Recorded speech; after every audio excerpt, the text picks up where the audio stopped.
One of the key challenges that we face in working for impact and evaluating for impact is how do we build the platforms for change?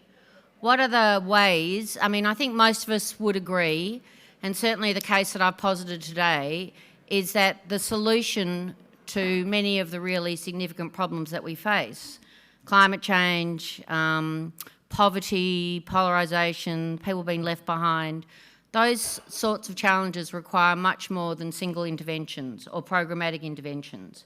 We have to find new forms of collaboration and new ways of building and working how we build platforms for change that leverage multi-sector collaborations, that build in multiple expertises, that recognise the importance of the fact that it's a non-siloed, joined-up solution, a whole-of-community response that we need to change or to address many of these problems.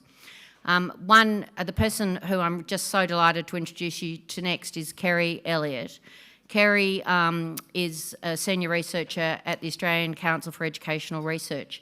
She is the extraordinary backbone expert in the Menzies Foundation school leadership collaboration, which is we basically have an incubator model. So what we do is we bring multi-sector expertises together, we pull them together in coalescence, and we build opportunities for those with lived experience to be central to the co-design of the solutions. And we have a long-term process where those collaboration partners with those with lived experience codify and design and question and reflect on what they're seeing in terms of the work that's been done to build out the next stage of that work. And this has been an incredibly powerful model for us in terms of how the Menzies Foundation is thinking about supporting a new way of thinking about school leadership. And I'm just so delighted to introduce you to Kerry. Others in this room, like Anna, will attest backbones are key to everything that we do. To any work that you do, good backbone support, that amazing resource that can hold the strategy, can see how things connect, but can build the engine to deliver the change is a skill set we ultimately all must cultivate. And I'm delighted to say I think Kerry is one of the most extraordinary backbone experts that we are able to share, to meet in the context of the work that I see around the country. And Kerry's going to share her insights about incubation, the pitfalls, the opportunities, and the amazing contribution it can make to people who are serious about systems change. Over to you, Kerry. Thank you, Lizzie. Can everyone hear me okay? Yep, they can hear you loud and well. Oh, good. Thank you for the lovely introduction. Sorry I couldn't be with you in Sydney today, but it's lovely to be here, and thank you for inviting me. I guess the work that we do as part of just a little bit of context, so I do work at the Australian Council for Educational Research. I work in the Teaching, Learning and Leadership Hub, so a lot of our work is focused primarily around supporting systems to enhance educational outcomes for all students. So this includes working in teams to generate insights, facilitate learning and evaluate impact, which I know has been a key theme and focus of the discussion that we've had this morning. So my previous background, because I think it's kind of useful for understanding and positioning some of the work that we're doing within this particular incubator, is that I've worked in universities and schools, including as a school teacher and a school leader. My doctoral research and my areas of passion and interest are really around collective efficacy and that power of the group to have a collective impact on their outcomes that they want to achieve, and performance and development cultures and professional learning.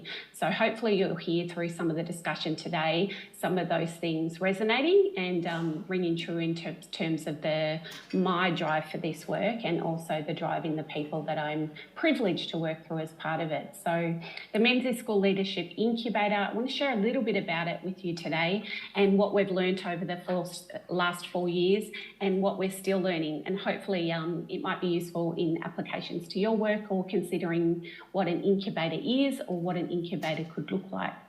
So first, we haven't had an opportunity to hear from everyone, so just a really quick activity. If you have a device or something to connect in front of you, if you can go to this website, www.menti.com, and type in the code 1409-8903. I'd really love to hear from you first about what you would like to know more about in terms of incubators or incubation more generally. So I'll just give you a couple of, 30 seconds if you can go to that. Okay, so we've got how long a good incubator is, how it works, why do it. I think some of these questions we might be able to answer at the end, Liz, as well. How does it create a pipeline of ideas?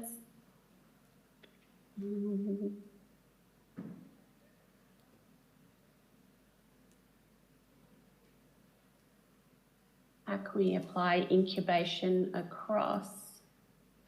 If I can say that. The board, not just in schools. Yep.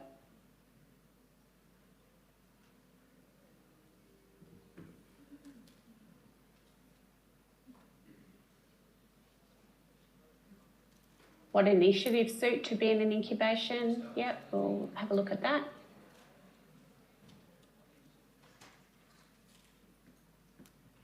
Okay, thank you. That's really helpful. We will come back to those. Hopefully we'll cover some of those now. And if not, we might have an opportunity to cover those in our session later on. Thanks. So a little bit about incubators more generally. So our incubators really are about identifying, co-designing and testing solutions to address leadership challenges.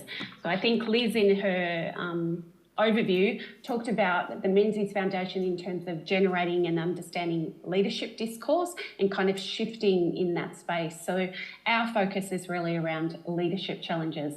So the school leadership work within the context of which the incubator of which I'm fortunate of leading is really powered by a group of people who are working with interested stakeholders across Australia. And I will add now more broadly in terms of our partnerships that Liz mentioned earlier before in Silicon Valley. And we're really committed to working together to generate insights and leverage system change to address these leadership challenges. So the process has this kind of system lens the whole way through. It's about identifying the issue, and Chris did such a great job of that earlier before about talking about what was the systemic issue in the first place that we had, so identifying our issue and then working together in these sandpits that we call them, series of sandpits to explore possible solutions. So we're currently working together with a group of cross-sectoral experts, so not just in the education space, but across the board, including school leaders, an advisory board and a collaborative team. Our main focus of inquiry is this question. So how do we build a pipeline of school leaders equipped to lead and grow collective efficacy that positively impacts student outcomes in increasingly complex challenges?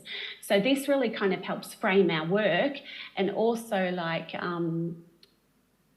Claire was talking about before, it kind of sits within this frame of a theory of change, or we might call it a theory of improvement, and that helps kind of cement all of our work to think about where are we heading and what is the issue we are trying to address.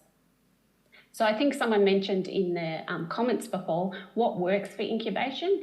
I think the nature of bringing people together around a complex challenge has been really significant. It's something that this has been a growing issue that has been identified in Australia through the research, through different background literature reviews and scans that we've done, that is not an easy solution to solve by yourself.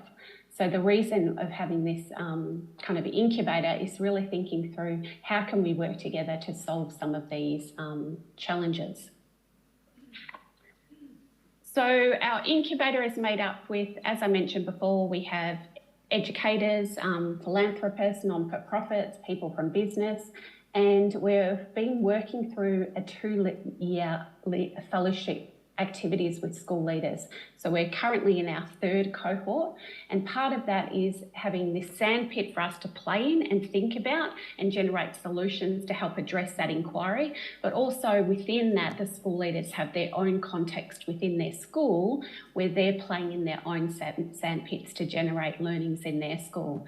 So it's these series of sandpits that are kind of leading into this incubator process of trying to work in what can we find out from these insights? How might it help us identify some of those broader systemic challenges that we have, and what are potential solutions that we might have for those? So we also have this kind of test and challenge thinking notion as well. So we have an advisory board that we work with. They come from across sectors as well, and their key role in this is really to test and challenge our thinking, and also to explore that learning insights and how we might scale these. So I think sometimes when we're actually in the work at the sandpit, you can get kind of stuck in the weeds a little bit. Their role is really to kind of pull us back up again, come back to our big inquiry about what we're trying to do, and to help us think through and challenge us about what connection might this make to the wider agenda? How might we contribute to scaling some of these? So I think the incubator itself has kind of these 3 deep objectives. So one of them is to have an impact on the school leaders that we work with and their schools. Broader impact on generating evidence-based innovations and practice-based evidence of what might help and hinder that growing of the pipeline. And also how we think about spreading and scaling interventions through partnerships. So one of those is one that Liz mentioned before, and is that group at the Silicon Valley. Through some of this work that we've done over the last few years, there's been this incredible need to have some sort of accessible way for schools and teams to work in collaborative ways and empower and equip their teams to navigate through these spaces. So part of that work we're doing with that group in the Silicon Valley is thinking about a digital accessible platform that enables people to do this sort of work. So I think Liz mentioned before backbone. And if we think about Cabage and Weaver's model of collective impact, it's almost thinking about that shift in the way we go about supporting incubators from a backbone. And I think about a backbone in terms of, you know, a backbone holds the body together, connects the limbs so you can move forward, to becoming this container for change. So when I think about the container for change, I think about a safe place to learn, to test, to challenge, to fail, to adapt, to learn again, but really with that focus on generating impact, solutions, and system change. So I guess when we think about an incubator, think about it like an ecosystem, yeah, for diverse things to grow and flourish, and I should say for people as well. To bring together all of these different people, it's an opportunity to have a safe space to really trial things, to test things out, but continually to challenge and provoke what could we learn from that? What could we learn from other perspectives? It's about kind of that getting out of the silo and going beyond what we know to what we know and can learn together to generate impact. And at the heart of it, I go back to some of the research that we're doing in this and my background around collective efficacy. It's really about you can't solve these things alone. You really need to work together to solve such problems like this and to generate solutions. And it requires that kind of mindset, skill set, tool set. So it's about shifting mindsets, about how we work together and how we think about the value of working together, the skill set of being able to work together. Working together is hard work, to really listen to people and to try and understand their perspective and merge ideas and think about possible solutions, and also the tool sets to enable that work to happen. So I always think about it as my role is kind of like the steward of the ship, if we can talk about it like that, kind of the custodian of the incubator. It's about building the ship and steering the ship at the same time with the people involved in it. And it's about leveraging opportunities. So if you think about a ship, much like a small rudder that might be able to steer a large ship by applying the right pressure in the right place, that's sort of the role. So it's about investing in the right places that make the largest investment to assist and make the largest significant investment to the systemic change that we want to have. So I think about it in terms of 3 S's, if that's helpful. Strategies, that link to purpose. Structures, that inquiry framework, the deliberate, intentional, structured sense-making and strategic learning. The supports, learning together, aligning and integrating our efforts and actions to meet objectives and achieve systems level change. And to do that, it requires clear strategy, building that collective efficacy in the team, transparency, accountability, linked to purpose, having the right people at the table, people with the right mindsets, invested in the value of doing this work, people with the right and building those skill sets and the tool sets to assist. Agility, we've known that over the last 3 years, haven't we? But this work started probably the year before we went into COVID and significant lockdown. So a lot of agility in thinking about how we connect with people, how we connect with schools and school leaders in particular. And sufficient timelines, thinking through, I know there was a question that came up in the chat earlier. I think maybe Liz and the rest of the team might be able to comment on some of that later as well about what's a sufficient timeline for to start seeing change as a result of these incubators. But as we know, navigating can be really tricky, yeah? Particularly as you're building and steering at the same time. And as a former school teacher, James Nottingham, we talked to our students about this idea of the learning pit and acknowledging that learning and new discovery is actually really, really hard, and that sometimes it involves stepping into the uncomfortable and being in places of mess and uncertainty and thinking, oh my goodness, I don't know what we're doing here. And that's part of the journey. So I think as well, we think about probably we're at a pretty great spot at the moment. We've got, this work we're doing in Silicon Valley. We can see the scalableness of what we're doing in terms of some of that system change, but that's not everything, yeah? Success is probably what people see at the end, but underneath the surface sits a lot of other things, a lot of hard work, a lot of messiness, a lot of dedication, a lot of adaptation to kind of keep coming back to our purpose of why we do what we do.